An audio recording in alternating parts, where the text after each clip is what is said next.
Bapak Kasal telah membuat surat keputusan yang intinya menetapkan tanggal 4 Februari itu sebagai Hari Hidrografi Angkatan Laut.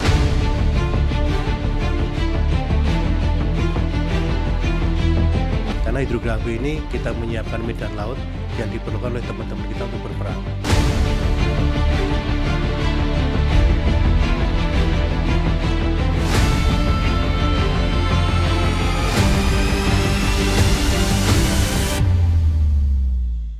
Ketika setiap gelombang di lautan bercerita, maka ilmu pengetahuan membantu manusia mendengarkan dan memahami suara alam. Halo pemirsa, apa kabar Anda? Berjumpa kembali dengan saya Grace di podcast inspiratif TNI Angkatan Laut, Naval Untold Story. Go, go, go! Hari ini saya bersama narasumber yang sangat inspiratif. Sesungguhnya sudah lama kami menantikan hari ini dan akhirnya bisa bertemu dengan narasumber kita kali ini. Dan inilah narasumber kita, Komandan Pusat Hidro-Oceanografi Angkatan Laut dan Pushidrosal, Laksamana Madya TNI Budi Purwanto STMM. Apa kabar Komandan? Baik, terima kasih Mbak Kris. Terima kasih juga Komandan sudah berkenan hadir di Naval Untold Story. Dan kita hari ini hadir untuk memberikan informasi dan manfaat bagi masyarakat tentunya. Oke. Komandan, hari ini bertepatan dengan tanggal 4 Februari, di mana ini merupakan hari peringatan hidrografi TNI Angkatan Laut yang pertama kalinya. Tentunya kami izinkan mengucapkan selamat Hari Hidrografi TNI Angkatan Laut. Semoga hidro-oceanografi TNI Angkatan Laut semakin profesional dalam menjalankan tugasnya. Amin. Terima kasih. Nah, salah satu tugas dari Pushidrosal adalah mengeluarkan peta laut yang sangat dibutuhkan oleh para pelaut Indonesia. Komandan, kalau kita bercerita dari Sabang hingga Merauke, perairan Indonesia sangat panjang dan luas. Bisa dibocorkan kira-kira berapa persen ini yang sudah terpetakan? Jadi pemetaan hidrografi di Laut Indonesia itu kalau boleh saya katakan sudah dimulai cukup lama, semenjak tahun 1800-an oleh Belanda, sehingga mungkin mereka hampir 100 tahun lah, boleh saya katakan seperti itu, untuk memetakan Laut Indonesia. Sehingga kita mempunyai peta laut yang seperti sekarang ini, dari Sabang sampai Merauke, itu sudah selesai semua oleh Belanda, tetapi dengan teknologi saat itu. Teknologi saat itu contohnya adalah misalkan kita ngukur kedalaman laut, itu mungkin dengan tali dan dikasih batu. Masih manual, betul. Kemudian untuk pengukuran posisi sudutnya menggunakan sextant itu. Jadi sifatnya masih lokal. Itu semua sudah selesai seluruh Indonesia. Namun demikian seiring dengan perkembangan teknologi saat ini, sesuai standar internasional yang berlaku, kita harus menggunakan namanya multi beam echo sounder. Nah, echo sounder multi beam itu ibaratnya kita bisa men-scan dasar laut. Sehingga kita tahu di situ ada bukit, di situ ada palung, di situ ada gunung, kemudian di situ juga ada kerangka kapal, itu bisa ketahuan semua. Nah, survei dengan multi beam yang sesuai standar ini, kira-kira sampai dengan saat ini, Pushidrosal baru bisa mengumpulkan sekitar boleh dikatakan 20% dari seluruh lautan Indonesia. Baik. Nah, jadi kan Pushidrosal ini merupakan salah satu komando pembinaan TNI Angkatan Laut yang mengemban dua fungsi sebagai hidrografi militer dan hidrografi nasional Indonesia. Kalau sebagai hidrografi militer tentunya kan sudah salah satu produknya tadi itu peta laut. Mungkin Komandan bisa menyampaikan kepada masyarakat apa sih sebenarnya fungsi Pushidrosal ini dalam hidrografi militer, Komandan? Jadi memang hidros ini agak unik ya. Jadi mulai tahun 51 itu kita diberikan tugas oleh negara, oleh pemerintah untuk memetakan seluruh perairan Indonesia. Selain yang pemetaan yang berlaku atau dipergunakan oleh untuk kepentingan militer. Oleh karena itu dalam konteks Hidro sebagai lembaga hidrografi militer, itu kita mendukung untuk pertahanan, aspek maritim, aspek angkatan laut. Contohnya adalah kita misalkan survei untuk pantai pendaratan amfibi, kemudian survei untuk pembangunan pangkalan, survei untuk melaksanakan peta tempur gabungan. Terus yang paling penting juga adalah survei oceanografi taktis. Jadi bagaimana kita mencari data karakteristik dari laut, contohnya adalah mungkin kadar garamnya, suhunya itu, sehingga itu akan berpengaruh dalam mendukung teman-teman kita dari armada air itu melaksanakan peperangan bawah laut. Karena di bawah laut itu kita sangat bergantung kepada gelombang suara. Gelombang suara itu kalau di air tawar dia rambatannya lurus. Tapi kalau di laut tidak. Itu dia tergantung dari karakteristik air laut tersebut. Ada salinitasnya, suhunya, sehingga kadang-kadang pancaran sonar itu dia bisa melengkung. Bisa dia melengkung ke bawah. Nah, ada area namanya adalah shadow zone. Nah, kalau kita tidak mengetahui itu kapal selam bisa bersembunyi di shadow zone tersebut. Nah, oleh karena itu Hydros dalam mendukung kepentingan militer, terutama aspek peperangan, kita juga mencari data-data hidrooceanografi tersebut untuk mendukung teman-teman kita. Selain itu kita juga bisa membuat peta 3 dimensi untuk navigasi kapal selam. Kita juga bisa mengidentifikasi untuk kirut. Kirut itu adalah alur untuk ranjau. Kemudian kita juga bisa mendukung untuk misalkan latihan-latihan kapal selam, contohnya bagaimana kita mencari area untuk duduk kapal selam gitu. Itu kira-kira sebagian yang bisa kita sampaikan untuk mendukung aspek pertahanan atau aspek peperangan Angkatan Laut. Ya, perannya sangat signifikan sekali ya Komandan. Iya, betul. Dan ini berurusan dengan di bawah air semua, pastinya betul. tidak mudah ya Komandan. Betul. Nah, kami tertarik juga dengan fungsi Pushydrosal sebagai lembaga nasional Indonesia, Hidrografi Nasional Indonesia. Nah, itu seperti apa fungsinya Komandan? Nah, ini yang sangat menarik. Iya. Jadi karena dalam kita bertindak sebagai lembaga hidrografi nasional, itu kita boleh saya katakan merupakan Badan Hidrografi Indonesia. Makanya sering saya guyoni dengan staf saya maupun dengan anak buah, bedanya logo Hydros dengan logo Kota Malang apa? Bedanya adalah ada Garuda di logonya Hydros. Sehingga di aspek hidrografi kita tuh merupakan Badan Hidrografi Nasional sejak 1951. Nah, ini yang tidak banyak diketahui oleh Angkatan Laut sendiri atau personel-personel di Angkatan Laut. Oleh karena itu saya sangat senang sekali bisa adanya istilahnya wawancara ini sehingga saya bisa menjelaskan. Nah, dalam konteks kita sebagai lembaga hidrografi nasional, yang pertama tugas kita adalah melaksanakan survei dan pemetaan untuk mendukung yang utamanya adalah keselamatan navigasi. Yang kedua perbatasan maritim. Kemudian yang ketiga mendukung pembangunan nasional. Contohnya apa pembangunan nasional? Misalkan bagaimana kita membuat desain untuk alur pelayaran, alur bagi pipa, jalur pipa maupun kabel.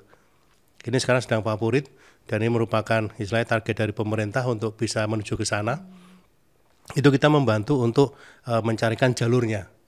Bagaimana jalur yang bagus, yang pas supaya baik kabel gas, kemudian kabel telkom maupun kabel listrik itu bisa istilahnya kita berikan jalur yang baik. Itu antara lain. Kemudian kita juga di dalam konteks itu kita sebagai penyedia informasi untuk keselamatan maritim. Contohnya apa? Misalkan ada kapal tabrakan, ada misalkan kapal tenggelam, kemudian misalkan ada pelabuhan baru, kemudian ada sarana bantu navigasi pelayaran yang hilang atau dipasang baru, itu kita publish. Kita publish langsung. Sehingga seluruh masyarakat yang menggunakan laut itu mereka tahu, oh kalau saya melewati daerah ini, saya harus hati-hati karena kemarin ada kecelakaan kapal. Sehingga mereka bernavigasi hati-hati, ataupun kalau seandainya ada istilahnya kapal-kapal yang sudah bekerja di laut, sedang meletakkan pipa, meletakkan kabel segala macam, nah, mereka harus hati-hati kapal itu. Nah, itu kita publish. Termasuk kalau kapal-kapal KRI kita melaksanakan latihan penimbangan di laut, itu mereka menginfokan ke kita, sehingga kita publish dalam bentuk Hidro Indo atau kita menyebutnya KNBPI, Kawat Navigasi atau Berita Pelaut Indonesia, sehingga para pelaut, pengguna laut itu mereka tahu, oh saya nggak boleh melewati daerah ini, karena ada sesuatu di sini itu. Itu contohnya. Kemudian tidak kalah penting adalah bahwa sebagai lembaga hidrografi nasional, kita juga merupakan pembina profesi hidrografer nasional. Ya, minggu lalu saya sudah CC ke Bapak Menteri Menaker, Menteri Tenaga Kerja. Intinya adalah kita mohon support dari beliaunya supaya para SDM hidrografer Indonesia itu bisa mencapai level internasional. Jadi ini mohon maaf nih Mbak Kris kalau saya boleh istilahnya nyampaikan sedikit. Tanda tangan dan bus hidrosal selaku Kepala Hidrografi Indonesia itu berlaku internasional. Jadi kalau dan bus hidrosal selaku Indonesian Chief Hydrographer itu mengeluarkan Certificate of Competence, itu dia langsung bekerja di internasional.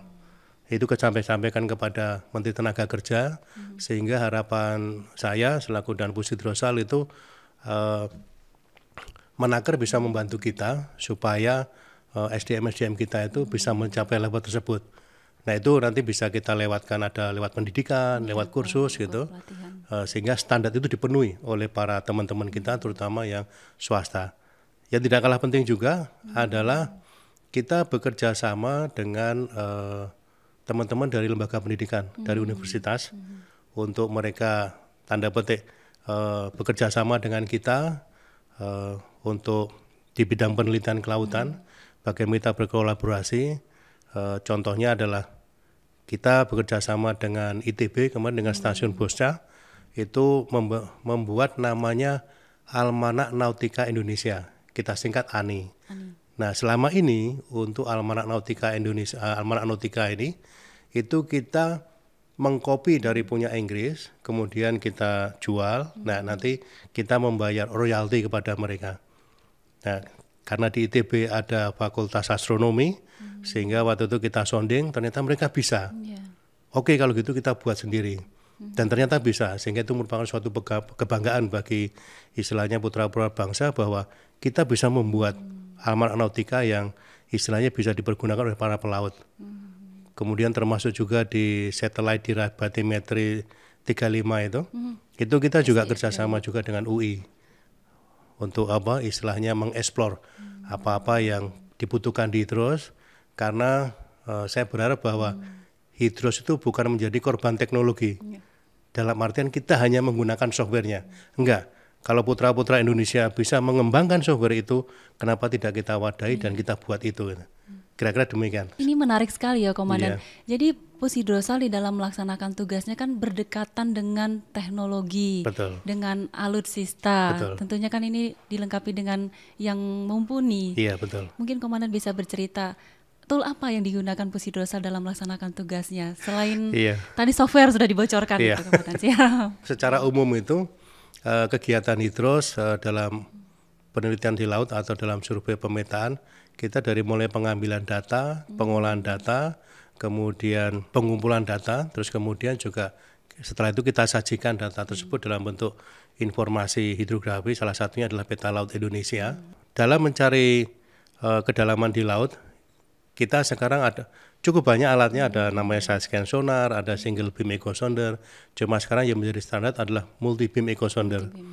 Namun demikian dikembangkan lagi, karena untuk kita pergi ke lapangan itu cukup mahal, sehingga sekarang ada namanya teknologi LIDAR, Light Detection and Ranging, itu bisa mengukur kedalaman laut dengan drone maupun pesawat. Itu kalau lautnya jernih ya kira-kira bisa sampai 25-30 meter. Iya, itu. Siap. Nah kemudian di sisi lain kita menggunakan salah satu teknologi namanya adalah SDB, Satellite Derived Bathymetry. Jadi pengukur kedalaman laut dengan menggunakan citra satelit.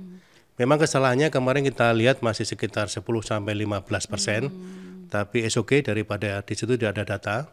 Ya oleh karena itu salah satu istilahnya teknologi yang sekarang dipakai di pemetaan. Selain itu kita juga banyak ada current meter mengukur arus, kemudian ada CTD untuk mengukur karakteristik air laut, kemudian juga ada magnetometer untuk mengukur kemagnetan bumi. Itu kita perlukan seandainya kita deteksi kapal selam maupun ranjau di dasar laut. Nah kemudian juga ada software pengolah data yang sangat bermanfaat bagi kita, karena dengan teknologi yang ada sekarang, suka tidak suka kita harus menuju ke sana. Betul. Termasuk kapal perang ya, Menjen Komandan ya, yang mempunyai kemampuan survei seperti KRI Rigel ini.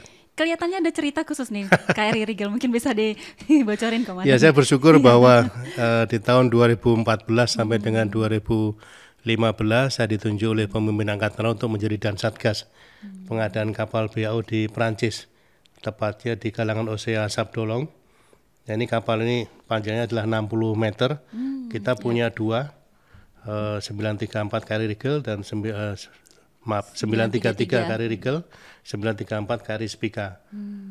Kapal ini sangat canggih. Jadi dia ada alat pengukur kedalaman, kemudian itu sampai 6.000 meter. Terus kemudian kita bisa mendeteksi arus itu sampai kedalaman 250 meter dengan ADCP. Kemudian kita masih punya ROV, kemudian kita juga punya AUV, cuma ini kandangnya belum masuk ya. Siap. AUV Autonomous Underwater Vehicle, itu bisa menyelam sampai kedalaman 1.000 meter. Kemudian juga ada beberapa yang lain, ada magnetometer, ada side scan sonar, semuanya lengkap. Saya sangat senang dengan kapal ini karena begitu datang ke Indonesia langsung bisa dipergunakan. Cukup membanggakan bagi Indonesia ya. Iya, sangat membanggakan. Dan kemarin juga berhasil mendeteksi pesawat yang jatuh di perairan. Betul. Jadi waktu itu dengan KRI Rigel kita bisa mendeteksi puing-puing dari Sriwijaya Air. Dalam 3 jam kita sudah bisa mendeteksi, sehingga para penyelam kita, kemudian kapal ini juga dilengkapi dengan HiPAP namanya, itu untuk mendeteksi dari pancaran transponder dari black box-nya kapal. Nah, kita deteksi pakai itu, ternyata pingnya ada, sehingga kita langsung menuju ke sana. Kita sudah identifikasi posisi-posisi yang ada, sehingga pada saat itu para penyelam kita begitu datang mereka sudah langsung ke lokasi. Info awal itu dari KRI ya komandannya? Iya, jadi waktu itu begitu kita mendapatkan informasi tentang musibah Sriwijaya Air, kalau Mbak Kris tahu yang Flight Radar 24 itu kan display pesawat-pesawat terbang di wilayah Indonesia. Itu oleh staf saya di overlaykan dengan peta laut Indonesia, sehingga posisi lost contact-nya di area ini. Ya, kemudian dari flight betul, radar. dari flight radar tersebut. Kemudian dari itu kita overlaykan, kira-kira posisi di sini. Kemudian dari data cuaca, data arus, kemudian kita prediksi kira-kira radius dari datum atau lost contact tadi itu, misalkan sekian ratus meter, nah kita langsung menuju ke sana. Ternyata kita dapat semua itu, data itu. Sehingga para penyelam kita bisa dengan cepat menemukan black box tersebut. Wah, luar biasa ya. Jadi disinkronize dari aplikasi lain dengan aplikasi yang kita miliki. Betul. Ada berapa sih komandan kapal survei kita? Saat ini ada 4 ya. Jadi yang paling baru adalah KRI Poluk, buatan dari Batam, buatan kita sendiri. Terus kemudian karya anak bangsa. Karya anak bangsa. Kemudian yang kedua adalah Rigel Spica. Kemudian yang terakhir KRI Dewa Kembar. Ini memang kapal tua, tapi memang the real ocean going survey. Jadi sudah kapal teruji. Legend ya, kapal legend. Nah, saya pernah kena ombak 6 meter di kapal ini, meter kapalnya. Luar biasa ya komandannya. Dan kemarin sudah di overhaul oleh Dismatal, sehingga kapal ini saya harapkan bisa bertahan 10 tahun ke depan, karena rencana saya mau akan kita lengkapi dengan peralatan survei untuk laut dalam. Kalau 4 itu apakah menurut komandan ideal untuk mengcover perairan Nusantara? Tidak ideal. Jadi saya sampaikan kepada staf maupun Bapak Kasal, PCU Mabesal bahwa Pushidrosal itu membutuhkan paling tidak 12 kapal survei. Jadi kalau kita melihat peta Indonesia, itu wilayah barat rata-rata adalah dangkal. Dari mulai Laut Jawa, terus kemudian ke Natuna itu relatif dangkal, di bawah 500-600. Nah itu bisa di-cover oleh kapal-kapal produksi dalam negeri, yang instalasi alatnya bisa kita bantu. Dengan PC-PC 60 itu kita bisa survei di wilayah barat, ini saya butuh sekitar 4. Nah kemudian di wilayah perairan kepulauan wilayah timur itu, dari mulai misalkan Bali sampai dengan Papua itu relatif dalam, tapi masih di dalam perairan pedalaman. Sehingga saya berharap meskipun kapalnya tidak terlalu besar, ya harapan saya bisa 70-80 meter, itu tapi sensornya sensor laut dalam. Karena Laut Banda itu kedalamannya sekitar sampai 8 ribuan. Ya, kemudian Laut Sulawesi itu sekitar 5.500-an. Itu, nah kemudian untuk yang mengcover di Samudra Pasifik butuh 2 kapal yang besar, kemudian di Samudra Hindia itu kita butuh 2 kapal yang besar. Kita menyebutnya ocean going. Nah saat ini kita sedang dibangunkan oleh Kemhan, dibuat di Jerman. Kemarin untuk bangunan kapalnya itu dibuat di Palindo Batam. Kemudian untuk instalasi dari permesinan, kemudian peralatan sensor, komunikasi dan lain-lain itu nanti diinstal di Jerman. Panjangnya 105. Ya, Jadi nanti makin gagah ya. Memperkuat kita ya bisa Amin, dalam amin. melaksanakan tugas. Iya. Baik Komandan, tentunya dengan datangnya peralatan baru, alutsista baru, ini tentunya kan harus didukung dengan sumber daya manusia yang mumpuni. Betul. Ya Komandan ya. Betul. Kita kalau flashback ke belakang, Pusidrosal dengan validasi organisasi namanya berganti-ganti, kemudian pernah di jabat bintang 1 hingga akhirnya sekarang bintang 3. Komandan kalau bisa menyimpulkan atau mungkin memberikan masukan tentang perkembangan Pusidrosal saat ini, bagaimana menurut Komandan? Iya, saya bersyukur kepada Pembina Angkatan Laut yang istilahnya memberikan kesempatan kepada Pusidrosal untuk menjadi besar, dan memang sewajarnya demikian, karena saya sampaikan tadi Mbak Grace bahwa satu fungsi adalah kita itu sebagai Badan Hidrografi Nasional. Nah, pemerintah juga menyadari itu. Makanya pada saat tahun 2016 Pusidrosal waktu itu diizinkan untuk naik menjadi bintang 2, itu karena tadi begitu banyak istilahnya, apalagi waktu itu istilahnya ada program pemerintah tentang poros maritim dunia, sehingga banyak kegiatan di laut, mereka baru menyadari bahwa kalau bergerak di bidang laut itu mau tidak mau akan berhubungan dengan hidros. Kenapa? Karena sesuai dengan peraturan di UNCLOS maupun di peraturan pemerintah kita, bahwa peta yang mempunyai aspek legal di laut adalah peta laut Indonesia. Kemudian yang kedua, semua kegiatan di laut itu harus dilaporkan kepada instansi pemerintah di bidang hidrooceanografi, yang artinya adalah Pusidrosal. Nah, dengan demikian istilahnya ada perhatian khusus dari pemerintah maupun Bapak Kasal waktu itu, sehingga 2016 di ACC menjadi bintang 2. Nah, seiring dengan berkembangnya teknologi, kemudian juga kegiatan ekonomi di laut, apalagi waktu itu dengan adanya Menko Marves yang menyatukan kebijakan di bidang maritim, ada beberapa hal yang waktu itu membuat pemerintah menyadari. Contohnya adalah pada saat penataan pipa kabel di Selat Singapura. Kalau kita perhatikan di Selat Singapura itu keluarnya kabel itu teratur. Nah, di kita tidak, akse merawut. Padahal waktu itu kita sedang mencari Ale Lugu Jangkar untuk istilahnya bisa menampung limpahan dari kapal-kapal yang akan masuk ke Singapura. Nah, ini begitu ditanya, loh ini siapa yang punya data ini? Oh, Pusidrosal, Pak. Kemudian terkait dengan zonasi wilayah dan lain-lain, Pusidrosal, Pak. Hanya waktu itu dari pemerintah kemudian berkoordinasi dengan Panglima TNI dan Kasal, disetujui bahwa Pusidrosal dinaikkan menjadi bintang 3 supaya posisinya setara dengan badan-badan yang lain yang dikepalai oleh bintang 3. Itu Mbak Grace. Saya bersyukur. Dan saya bersyukur Bapak Kasal sekarang juga memberi kesempatan Pusidrosal untuk menjadi besar, sehingga dengan tugas demikian kita berharap hidrografi di Indonesia itu semakin maju di bawah Angkatan Laut ini. Amin, amin, mudah-mudahan Komandan ya. Dan ini suatu kebanggaan juga ya bagi TNI Angkatan Laut.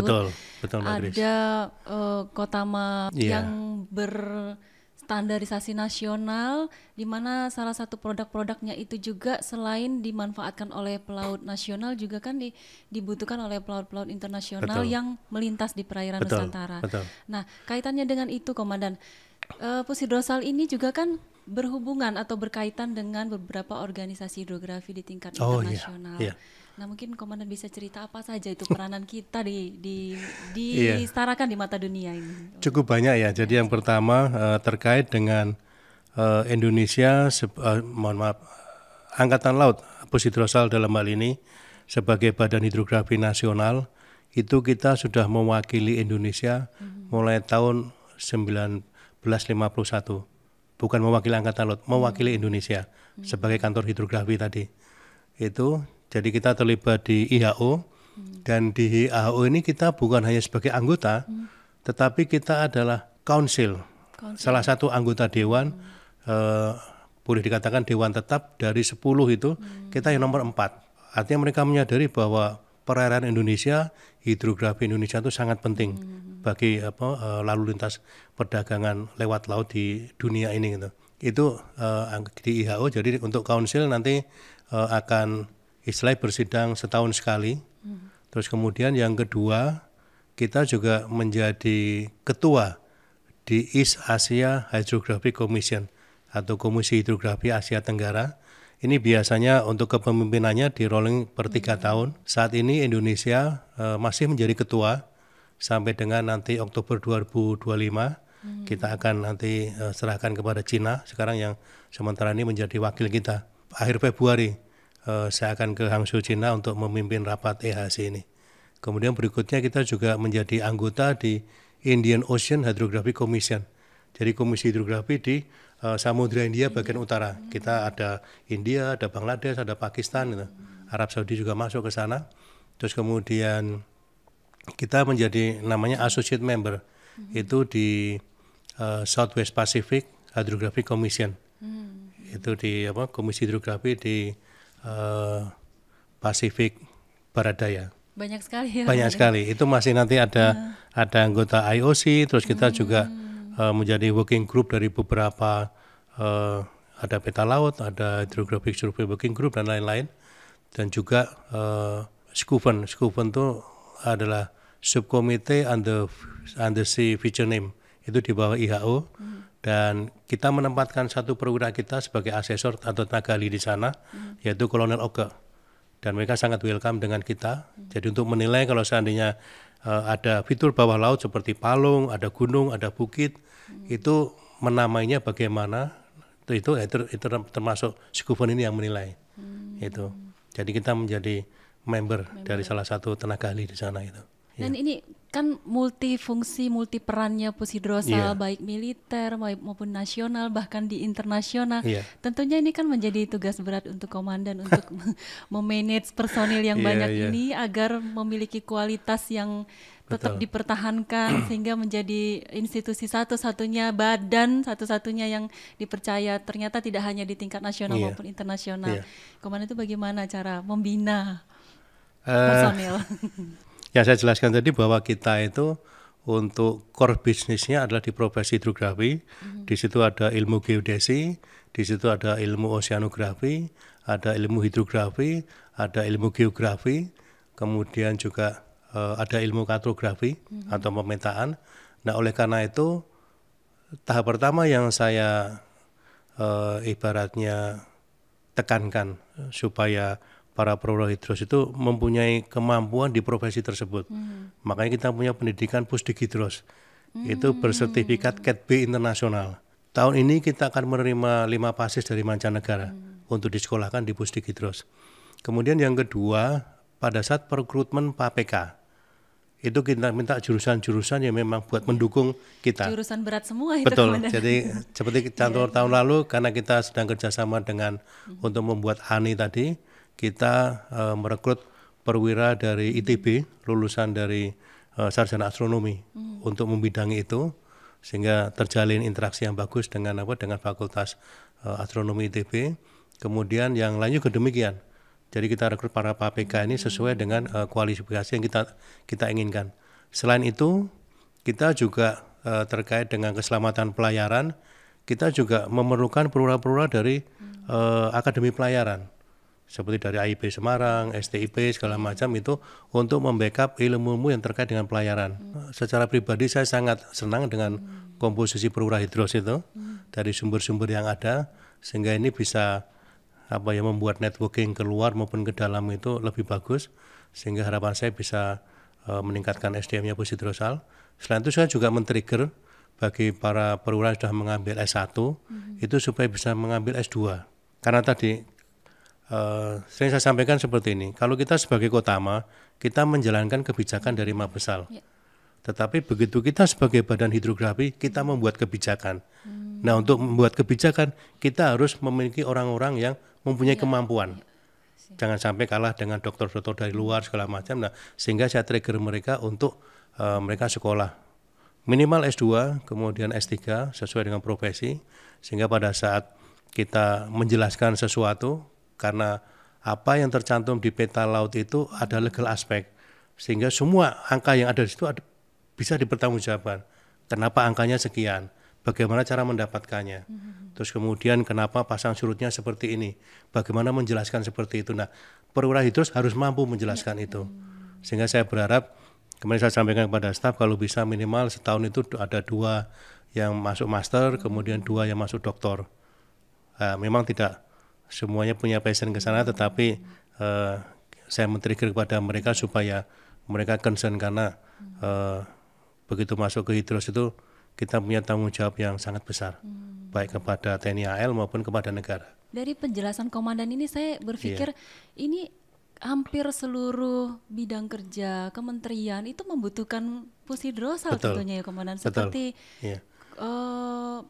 pengeboran lepas pantai, betul. Terus pembangunan yang ada di tengah-tengah laut gitu ya komandan. Betul. Itu harusnya berkoordinasi dengan pushidrosal untuk keamanan terutama objek-objek vital nasional ya komandan. Betul. Selama ini bagaimana komandan? Jadi sekarang sudah terjalin dengan sangat bagus. Kemarin juga kita komunikasi dengan banyak beberapa contoh.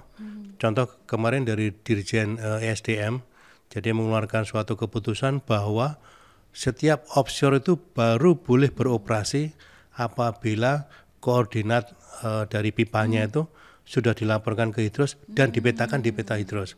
Hanya kemarin kita bantu Pertamina untuk memetakan semua offshore yang dipunyai supaya tadi jangan sampai istilahnya ada yang belum terpetakan sehingga akan berisiko terhadap navigasi. Karena kalau ada apa-apa nanti istilahnya offshore itu sendiri yang rugi. Berikutnya juga kita komunikasi dengan Dirjen Perhubungan Laut, akhirnya apa-apa masukan-masukan kita itu bisa diakomodir di Undang-Undang Nomor 66 tahun 2024 tentang pelayaran yang baru, perubahan dari Undang-Undang Pelayaran sebelumnya, sehingga setiap kegiatan di laut itu supaya dilaporkan kepada pushidrosal. Itu sudah masuk juga. Jadi dari sisi pemerintahan mereka sudah menyadari bahwa segala sesuatu yang berhubungan dengan laut itu mereka perlu melaporkan ke Hidros. Jadi waktu itu mungkin pernah kejadian kalau Mbak Grace pernah baca bahwa dulu Pulau Madura sempat gelap gulita karena PLN kabelnya lepas di APBS itu. Itu kegaruk sama jangkar. Cuma PLN tidak bisa menyalakan kapalnya. Kenapa? Karena di petanya tidak tertulis atau tidak tergambarkan oleh kita. Kenapa tidak tergambarkan? Karena PLN tidak laporan ke kita. Oh, begitu komandan. Itu sehingga itu adalah tanda petik kesalahan dari PLN tidak melaporkan kita, kurang koordinasi. Begitu pula dengan beberapa pipa gas yang kegaruk sama jangkar kapal. Nah, sehingga oleh karena itu semuanya yang terkait dengan kegiatan di laut dilaporkan ke Hidros untuk kita petakan dan kita laporkan melalui Berita Pelaut Indonesia itu. Jadi sebenarnya secara sistem nasional sudah berjalan. Jadi sekarang saya masih mempunyai keinginan supaya kita mempunyai namanya terutama dalam pembinaan profesi hidrografi. Jadi ini dengan teman-teman dari masyarakat hidrografi Indonesia maupun dari universitas, kita sedang membuat namanya standar kompetensi nasional untuk profesi hidrografi. Nanti itu kita submit ke IHO sehingga itu menjadi panduan bagi para hidrografer kita di mana nanti pushidrosal sebagai pembina. Itu sudah saya kejar karena saya ingin bahwa para SDM hidrografer Indonesia itu mempunyai sertifikat berstandar internasional yang dalam ini dikeluarkan oleh dan pushidrosal selaku Kepala Hidrografi Indonesia. Dan berlaku juga internasional berlaku ya? Internasional, ya? Betul. Itu. Luar biasa sekali. Ya. Komandan, kita kembali ke program yang software yang tadi Komandan sudah sebutkan, SDB 35. Itu program karya anak bangsa ya Komandan, software? Karya anak bangsa, betul. Itu boleh diceritakan nggak Komandan, seperti apa sih itu? Bagaimana awal mulanya, terus bagaimana fungsinya? Kita ingin tahu Komandan. Iya, jadi awalnya adalah Satellite Derived Bathymetry. Ya. Jadi pengukuran kedalaman laut dengan menggunakan citra satelit. Itu berawal dari waktu saya perhatikan itu softwarenya ternyata mahal. Saya tidak sebutkan berapa harganya. Software itu mahal sehingga saya bilang sama staf saya di bagian dinas hidrografi, kebetulan ada S3 yang remote sensing. Ada program pushidrosal yang punya dokter di bidang remote sensing atau penginderaan jauh. Saya bilang, loh, kamu tentunya punya teman-teman di luar yang banyak. Coba bisa nggak mengeksplor atau membuat software tentang SDB ini? Kenapa? Karena saya waktu pernah ke Perancis, saya tanyakan software yang dia pakai apa. Ternyata tidak sama dengan kita. Ternyata dia mengembangkan sendiri, kerjasama dengan universitas. Nah ini saya bilang, oke, coba kerjasama. Kemudian setelah dihitung-hitung, kemudian kita butuh sekian. Oke, saya bilang gitu. Karena yang ditawarkan itu lebih kecil daripada saya harus langganan setiap tahun. Jadi satu software itu cukup mahal, apalagi kalau 2-3 software. Nah, dengan kita punya software sendiri, itu artinya kita tidak bergantung sama orang lain. Itu sehingga saya bisa menghemat cukup banyak untuk pengeluaran software itu, dan semua ibaratnya perwira hidros bisa berlatih itu. Karena kan tidak terbatas jumlahnya. Kalau saya nyewa software, satu software sudah sekian rupiah. Nah, kalau dengan ini kan tinggal di copy karena itu punya hak ciptanya hidros sendiri, betul. Itu kemampuannya seperti apa, Komandan? Jadi kemampuannya itu ini sangat bagus ya, karena software yang sebelumnya itu hanya mempunyai ketelitian sekitar 10 meter dengan namanya dengan menggunakan citra satelit Sentinel-2. Ini enggak, ini bisa semua citra satelit, kemudian juga bisa foto udara, dan itu bisa ketelitiannya sampai 1-2 meteran. Jadi sangat bagus ketelitiannya itu. Oleh karena itu saya bilang oke, kembangkan. Nanti kita update bertahap terus supaya software ini menjadi kebanggaan lah, kebanggaan dari Pusidrosa, kebanggaan Angkatan Laut. Dan ini dengan persetujuan Bapak Kasal tahun lalu pada saat hari ulang tahun Angkatan Laut ya kita launching. Saya bersyukur Bapak Panglima berkenan, Bapak Kasal berkenan. Itu merupakan suatu kebanggaan bagi istilahnya kami, bagi anak bangsa sudah menciptakan SDB tersebut. Ini sedang saya eksplor untuk software-software pengolah lainnya, mana-mana yang bisa kita kerjasamakan, sehingga saya berusaha mengurangi atau membuat efisiensi dari penggunaan software itu. Ini kolaborasi prajurit Jalasena dengan Civitas Akademika ya, Komandan ya? Betul, Civitas Akademika. Luar biasa ya, Komandan, sinerginya. Jadi ini sudah diuji di perairan dalam? Iya, jadi waktu itu kenapa kita beri nama 35? Karena diuji di 3 perairan dan membutuhkan waktu sekitar finishingnya sekitar 5 bulanan. Oh, itulah 3 lokasinya ada di Tanjung Pinang, di Pulau Seribu, kemudian dekat Pulau Komodo, di sana. Wah, luar biasa. Mudah-mudahan software ini terus dikembangkan sehingga bermanfaat bagi bangsa dan dunia maritim internasional. Betul, Mbak Kris. Kemudian kita kembali ke tanggal 4 ini, tanggal 4 Hari Hidrografi TNI Angkatan Laut, di mana ini merupakan pertama kalinya ya, Komandan, betul. diperingati. Boleh diceritakan, Komandan, kenapa tanggal 4 dan bagaimana sih ceritanya? Jadi kembali kepada sejarah tadi, Mbak Kris, bahwa tahun 51 itu Angkatan Laut sudah diberikan tugas oleh negara untuk memetakan Indonesia, memetakan Laut Indonesia. Dalam hal ini dulu dihandle oleh namanya Jabatan Hidrografi atau Disidros waktu itu. Seiring dengan pengembangan waktu, kan tanggung jawab Hidros ini meliputi seluruh perairan Indonesia. Hanya kan Hidros ini tidak punya kepanjangan tangan. Karena kita kota terpusat, hanya ada di Ancol. Ini tahun ini nanti ada 3 sat survei, 1 di Batam, 1 di Makassar, 1 di Kota Sorong. Itu pun masih belum bisa menghandle, karena kita bertanggung jawab terhadap kewilayahan. Oleh karena itu, siapa yang mempunyai kepanjangan tangan sampai wilayah? Ya saudara kita, Armada RI. Ada KRI, ada Lantamal, ada Lanal, ada Posalnya. Sehingga waktu itu saya sampaikan Bapak Kasal ke Panglima Armada RI, bisa nggak supaya tugas atau fungsinya Hidros itu istilahnya saya titipkan kepada pangkalan-pangkalan Armada RI itu, supaya mereka memberikan kita terutama yang terkait dengan Maritime Safety Information. Misalkan ada pelabuhan baru, ada SBNP baru, kemudian ada kecelakaan kapal, itu supaya segera laporan ke kita. Termasuk tadi wilayah-wilayah yang kita bisa pakai untuk istilahnya latihan militer atau pendaratan itu. Dengan demikian kita jadi punya data semuanya. Nah itu kan yang tahu kan di pangkalan Lantamal setempat.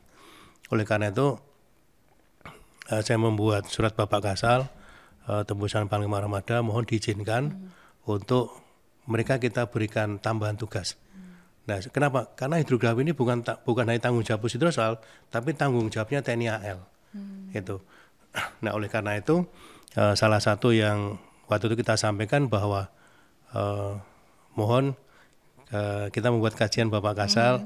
Kenapa kita pilih tanggal 4 Februari? Karena tanggal 4 Februari tahun 1950 itulah ada Skep Menhan waktu itu masih RIS untuk membentuk Jabatan Hidrografi itu di bawah Kasal.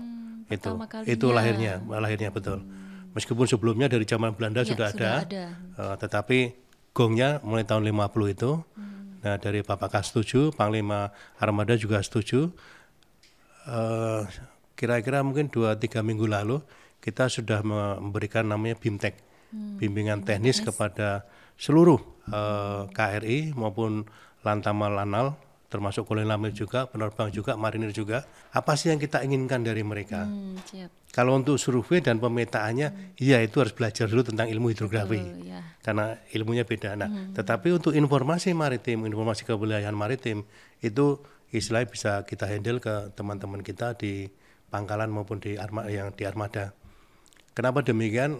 Kalau misalkan saya menaruh orang-orang hidros di setiap pangkalan, setiap KRI, tentunya membutuhkan personil tambah banyak. Padahal dengan keterbatasan personil kita saat ini itu tidak mungkin. Sehingga saya laporan Bapak Kasal supaya supaya tugas hidros ini yang dibebankan ke Angkatan Laut bisa dikerjakan oleh teman-teman dari armada, jajaran armada. Ya tentunya inovasi. Oleh karena itu kita menyebutnya menjadi Hari Hidrografi Angkatan Laut. Betul. Jadi bukan hari ulang tahunnya Pushidrosal, bukan, tapi Hari Hidrografi Angkatan Laut. Sehingga supaya semua personel Angkatan Laut menyadari bahwa mereka juga mempunyai tugas untuk memberikan informasi hidrografi kepada kita. Kalau tempur silahkan ke armada. Kalau yang terkait dengan hidrografi atau maritime safety-nya silahkan ke hidros. Karena semua juga membawa nama Angkatan Laut. Ya, ini inovasi luar biasa ya Komandan. Karena kan memang yang berada di pusat atau maksudnya di yang berada di ujung tombak kita ini adalah kan nelayan-nelayan yang menjadi mitra kita, dan itu kan ada di bawahnya posal-posal, di lana-lana, di pangkalan. Nah, tentunya kita harus bersinergi dengan masyarakat untuk informasi ini sehingga berguna bagi masyarakat, bermanfaat bagi masyarakat, khususnya pengguna transportasi laut ya Komandan. Ya. Selamat untuk Komandan, untuk para hidrografer TNI Angkatan Laut. Luar biasa sekali bincang-bincang kita pada hari ini. Sebelum ditutup mungkin Komandan ada yang ingin ditambahkan atau disampaikan di luar dari pembicaraan kita hari ini? Ya, saya sangat berterima kasih kepada Bapak Kasal, Pak Kasal maupun PJU Mabesal yang telah memberikan kesempatan kepada Pushidrosal untuk mengembangkan dirinya, karena memang tugas negara yang dibebankan kepada Angkatan Laut di bidang hidrografi nasional ini. Dan kami juga berterima kasih bahwa Bapak Kasal telah membuat surat keputusan yang intinya menetapkan tanggal 4 Februari itu sebagai Hari Hidrografi Angkatan Laut. Dengan demikian harapan saya teman-teman dari armada, baik KRI maupun pangkalan, itu mereka mempunyai sense of belonging terhadap keberadaan hidrografi. Karena hidrografi ini kita menyiapkan medan laut yang diperlukan oleh teman-teman kita untuk berperang. Dan dengan demikian nanti juga sebagai informasi tambahan, pada Hari Hidrografi nanti kita juga akan memberikan penghargaan kepada KRI yang memberikan informasi hidrografi terbanyak kepada kita maupun pangkalan yang memberikan informasi terbanyak kepada kita. Sehingga itu harapan saya bisa men-trigger para pelaku lapangan untuk mereka lebih care terhadap informasi hidrografi ini. Saya kira demikian Mbak Grace. Luar biasa Komandan. Terus terang penjelasan Komandan ini membuka pengetahuan, sudut pandang baru. Ternyata luar biasa sekali peranan Pushidrosal. Meskipun ada di ujung Ancol sana, ternyata peranannya itu sampai ke dunia internasional gitu ya Komandan ya. Terima kasih Komandan bincang-bincang hari ini luar biasa sekali. Pemirsa, demikian bincang-bincang kita dengan Komandan Pushidrosal. Semoga bermanfaat dan semoga menambah pengetahuan bagi para pemirsa, khususnya teman-teman pecinta TNI Angkatan Laut. Amin. Kehidupan di bawah air senantiasa menjadi misteri alam raya yang sulit terpecahkan. Meskipun dengan kemajuan teknologi, sesungguhnya ini menyadarkan manusia untuk selalu merendahkan diri di hadapan Sang Pencipta. Sampai bertemu kembali di podcast inspiratif TNI Angkatan Laut, Naval Untold Story. Go, go, go. Jalos Peva, Jaya Mahe. Terima kasih dan sampai jumpa. Terima kasih Komandan. Terima kasih.